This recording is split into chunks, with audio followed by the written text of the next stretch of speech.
pessoal, eu sou o professor André e esse é o canal Matemática de Primeira. No nosso quadro Discutindo o Enem de hoje, iremos resolver mais de 2 questões do exame de 2019. Uma considero de nível fácil, pois exige conceitos básicos de notação científica, e a outra eu classifico como intermediário, pois exige alguns conceitos mais aprofundados de proporcionalidade. Espero que vocês gostem e antes de começar nossa aula, eu peço que curtam o nosso vídeo e se inscrevam no nosso canal. Bem, pessoal, nós hoje vamos discutir as questões 144 e 145 do caderno amarelo do Enem 2019.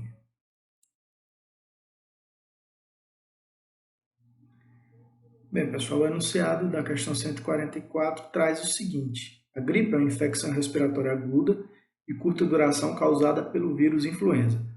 Ao entrar no nosso organismo pelo nariz, esse vírus multiplica-se, disseminando-se para a garganta e demais partes das vias respiratórias, incluindo os pulmões.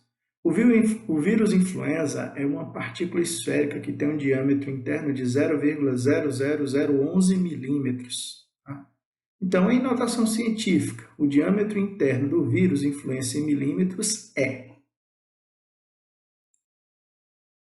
Então, pessoal, vamos deixar aqui suas alternativas. E aí a gente vai fazer uma pequena rememorização do conceito de notação científica, que nada mais é do que uma forma simplificada de escrever números muito grandes ou números muito pequenos. E tem uma vasta aplicação nas ciências naturais, na física, na química, na biologia. Então, o que é que acontece? Basicamente, a notação científica ela é uma notação que é baseada em potências, cuja base é 10. De maneira geral, qualquer número pode ser transformado em notação científica, desde que ele assuma, essa forma, A vezes 10 elevado a B, onde A e B são números inteiros, e o A ele tem que ser um número maior ou igual a 1 e menor que 10, ou seja, vão ser os números de 1 a 9. 0 pode, professor? Não. Então, maior ou igual a 1, menor que 10. Feito isto, o diâmetro lá do vírus é esse, 0,00011. Então, a casa decimal da vírgula, ela vai ter que ir para a esquerda ou para a direita, né? Muito bem, para a direita.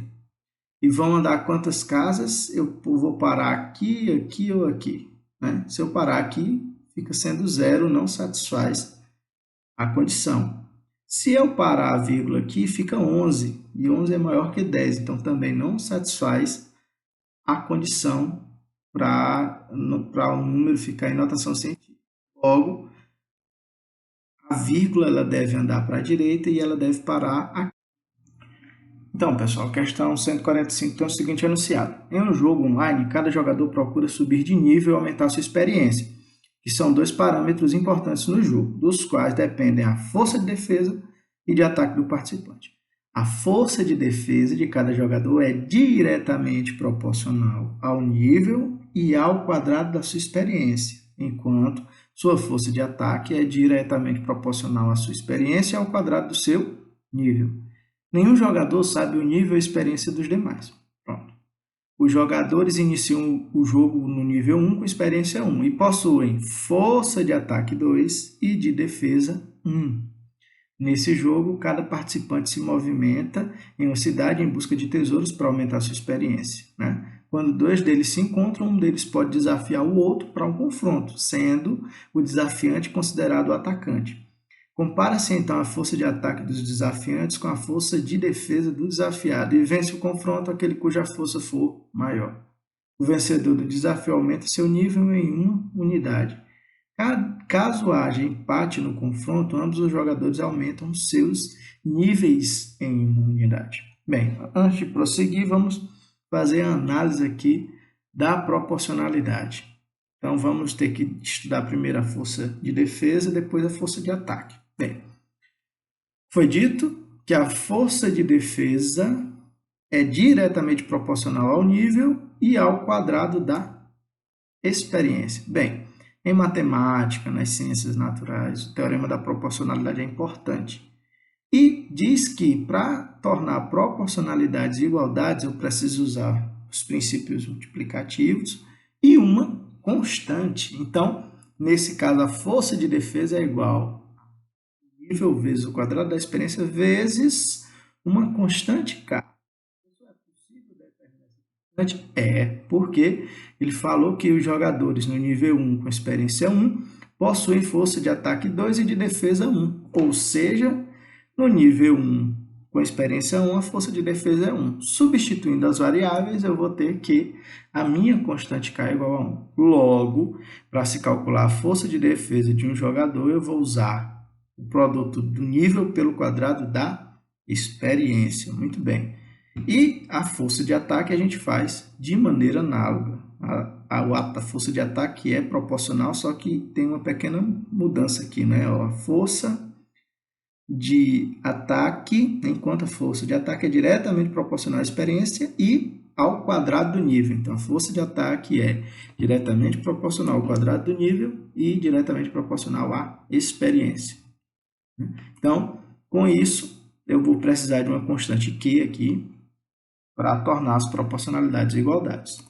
Bem, no nível 1 com experiência 1, a força de ataque é 2. Logo, quando eu substituir as variáveis, eu vou achar que a minha constante Q é igual a 2. Logo, então, durante um jogo, o jogador 1 de nível 4 e experiência 5 irá atacar o jogador 2 de nível 2 e experiência 6. Bem, o jogador 1 venceu esse confronto, porque a diferença entre sua força de ataque e a força de defesa do seu oponente era de quanto? Então, vamos lá. Vamos ter que fazer o estudo de que variável, né, de que valores assume a força de ataque do jogador 1 e a força de defesa do jogador 2, já que o jogador 1 foi o atacante. Então, jogador 1 aqui, ele tem nível 4, experiência 5. Para calcular a força de ataque, usando o modelo anterior, fica 2 vezes n ao quadrado vezes e. Substituindo os valores, o n por 4 e o e por 5, eu vou ter que a força de ataque do jogador 1, quanto? 160. Muito bem. A força de defesa do jogador 2 é dado por essa expressão, n vezes e ao quadrado. O jogador 2 tem nível 2, experiência 6. Ora, substituindo, né, eu vou ter que a força de defesa do jogador 2 é 72. Logo, o jogador 1 ganhou, porque a força de ataque dele é maior que a de defesa do jogador 2. Só que a questão quer saber exatamente qual é a diferença. Bem,